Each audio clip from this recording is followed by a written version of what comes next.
Kumusta?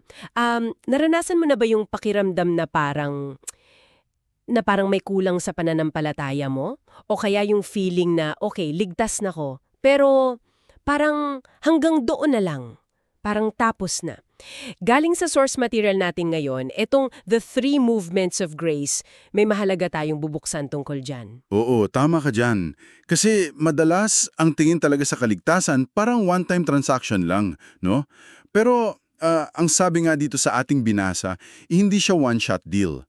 Ito raw ay isang paglalakbay, isang pagkilos ng biyaya. Tuloy-tuloy. Isang paglalakbay, tama? At itong paglalakbay na to may tatlong mahalagang bahagi raw. Justification, regeneration, at saka sanctification. Parang symphony, no? May iba-ibang movement pero iisa ang tugtog. Okay, sige, himayin natin to. Yun, ang layunin natin, bali, ay maintindihan paano ba ito nagkakaugnay kasi mahalaga to para, alam mo yun, makita natin yung buong larawan ng biyaya para iwas sa mga bitag. Sige, simulan natin sa una, justification, pag-awring ganap. Ito yung parang sa korte, di ba? Yung ideklara kang not guilty sa harap ng Diyos dahil kay Kristo. Importante, hindi dahil sa gawa natin, dahil sa Kanya. Burado ang record, kumbaga. So ito, itungkol sa ating legal na katayuan, status. O legal status. At ang bigat ng implikasyon niyan, kasi nagkakaroon tayo ng kapayapaan sa Diyos, hindi lang peace of mind, pinalaya ka mula sa hatol. At yung identity mo, nakaugat na kay Kristo, hindi na sa performance mo or sa mga nagawa mo. Ito yung pundasyon talaga, sobrang solid. Ration. Ano naman to?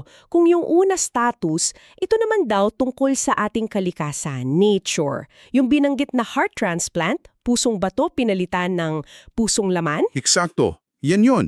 Parang yung tuyong puno na biglang namulaklak mula sa loob, buhay. Ito ay milagro ng Espiritu Santo. Isang bagong pagsilang sa Espiritu, hindi lang pagbabago ng ugali sa labas, kundi pagbabago mismo ng pagkatao, internal. Dito na nagmumula yung bagong desire na sumunod sa Diyos.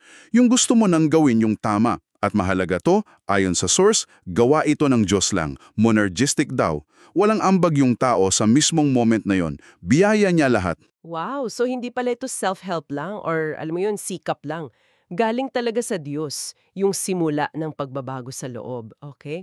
Ngayon, yung pangatlo, sanctification, pagpapabanal. Ito na ba yung pangmatagalan? Yung proseso. Oo, ito na yung panghabang buhay na proseso ng pagiging mas katulad ni Kristo.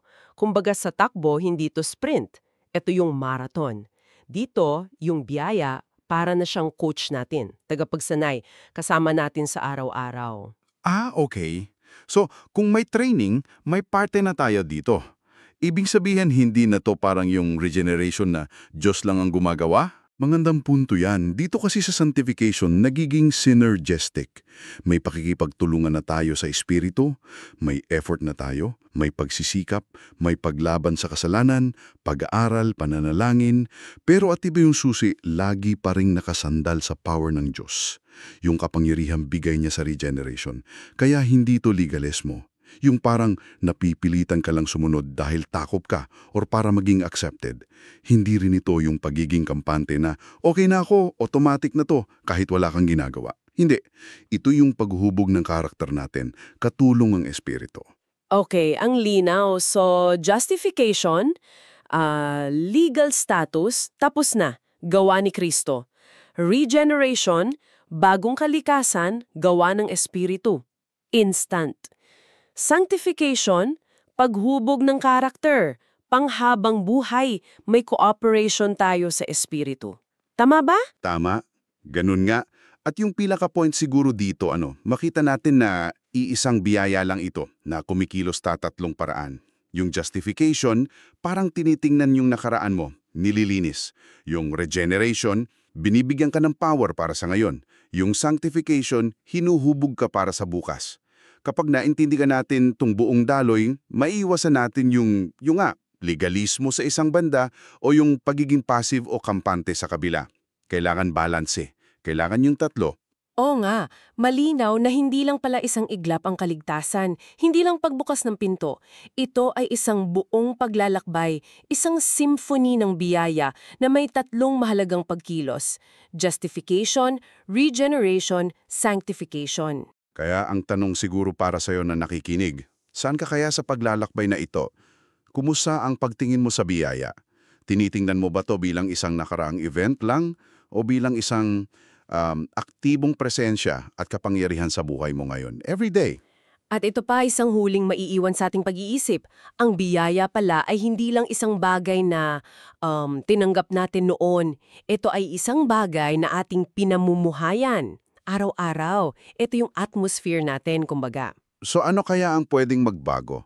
Sa iyong pang-araw-araw na buhay, sa mga desisyon mo, sa pakikitungo mo sa iba, kung mas buo mong yayakapin at isasabuhay ang kabuuan nitong tatlong pagkilos ng biyaya. Hindi lang yung simula, kundi yung buong paglalakbay.